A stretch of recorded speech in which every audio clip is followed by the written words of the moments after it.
नवरा बायकोचा नाता हा एक काचेच्या भांड्यासारखा असतो. काचेचा भांडा फुटला की डबल जुडत नाही. तसंच नवरा बायकोचा नाता एकदा दरार आली तर कधीच सुधरत नाही. मी सर्व बायांना विनंती करते का दरार जरी आली तर कधीच आपल्या नवऱ्यासंग भांडू नका. कारण आपल्या नवऱ्यासारखा जीव लावणारी व्यक्ती आपल्याला कधीच भेटत नाही.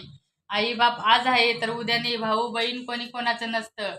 आणि शेवटपर्यंत आपल्याला आपल्या नवऱ्याच्याच घरी राहायचंय. त्याच्यामुळं नवऱ्याची इज्जत करा. नवऱ्याला कधीच हे करू नका. वाईट परिस्थिती आली म्हणून नवऱ्याचा साथ सोडू नका. कारण वेळ कोणाची बसून राहत नाही. वेळ आज जवळ वेळ वाईट येत नाही तर आपल्याला समजत नाही की कोण आपलं येईन कोण परका. वेळ वाईट आली ना तर आपले नातेवाईक सुद्धा आपल्याला दारात उभे करते नाही. जेव्हा वेळ चांगली असली ना तर सर्वच आपल्या दारात येतात. आणि वेळ वाईट आली ना तर आपल्या नातेवाईकांना फोन लावून पाहते, ते सुद्धा फोन उचलते नाही. म्हणून म्हणते हर परिस्थितीत साथ देणारा व्यक्ती म्हणजे आपला नवराचा असतो. त्याच्यामुळं नवऱ्याला कधीच सोडून जाऊ नका. कारण आयुष्यभर आपल्याला जेव्हापर्यंत आपण आपल्या नवऱ्यासोबत राहू तेव्हापर्यंतच आपल्याला इज्जत भेटेल. जेव्हा आपण आपल्या नवऱ्याला सोडून जाऊ ना, गल्लीतले कुत्रे सुद्धा आपल्या मागे भुकतात. त्याच्यामुळं नवरा आहे तर सर्व जग आपल्याला चांगल्या नजरेने पाहतो.